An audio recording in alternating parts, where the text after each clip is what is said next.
milele. Manake anawalinda. Amini ya kwamba ulipomwamini Yesu Kristo, ulinzi wa kiungu uko juu yako. Kile kitabu cha waraka wa kwanza wa Petro sura ya kwanza mstari wa 5, maandiko yanasema hivi: kwa imani tunalindwa na nguvu za Mungu. Kwa imani. Hiyo inakutoa mawazo aulindwi na vitu viharibikavyo kama vile mafuta, kama vile maji, ambaye leo watu wanasema. Kwa nini? Kwa sababu imani yako haipo kwenye vitu viharibikavyo. Waraka wa kwanza sura ya kwanza, waraka wa kwanza wa Petro sura ya kwanza mstari wa 18 na 19. Hatujakombolewa, hatujanunuliwa na vitu viharibikavyo. Vyote hivyo wanavyovitumia leo. Kwa hiyo chunga imani yako, usije ukaiweka kwenye vitu viharibikavyo. Sisi imani yetu iko mbele za Bwana. Mstari wa kwanza 125 Zaburi, wamtumainio Bwana ni kama mlima Sayuni ambao hautatikisika. Hivyo vitu vyote vinaharibika, vinatikisika, vinaharibika, vina expire date. Maji yakikaa kwa muda kwenye ile tank inaharibika. Mafuta yana expire date. Kwa nini imani yako uweke kwenye mafuta? Kwa nini imani yako uweke kwenye chumvi na expire date?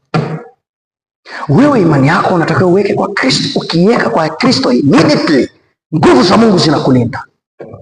Malaika wa Bwana wanazunguka ni kama hiyo na nini niliyokuambia inakulinda. Wewe kazi yako ni kuishi maisha ya kumpendeza Mungu. Hauhitaji nikae vipi nilindwe. Wewe unatakiwa kuishi kwa kumtegemea kwa moyo wako. So unapoishi kwa kumtegemea kwa moyo wako, kazi ya Mungu ni kukulinda kwa sababu wewe ni mtoto wake. Bwana Yesu asifiwe. So hauna haja ya kutumia nguvu kubwa. Ni kwa namna gani ninatakiwa kulindwa? Nguvu yako inatakiwa ni kumpendeza Mungu. Niishi vipi kumpendeza Mungu? Vile unaishi katika kumpendeza Mungu, kazi yake ni kukulinda. Kazi yake ni kukulinda. Utapita kwenye changamoto, malaika wa Bwana atakuwa pamoja na wewe katika kukulinda. Tunaposema malaika wa Bwana, maana yake ni kwamba ulinzi wa Mungu utakuwa na wewe.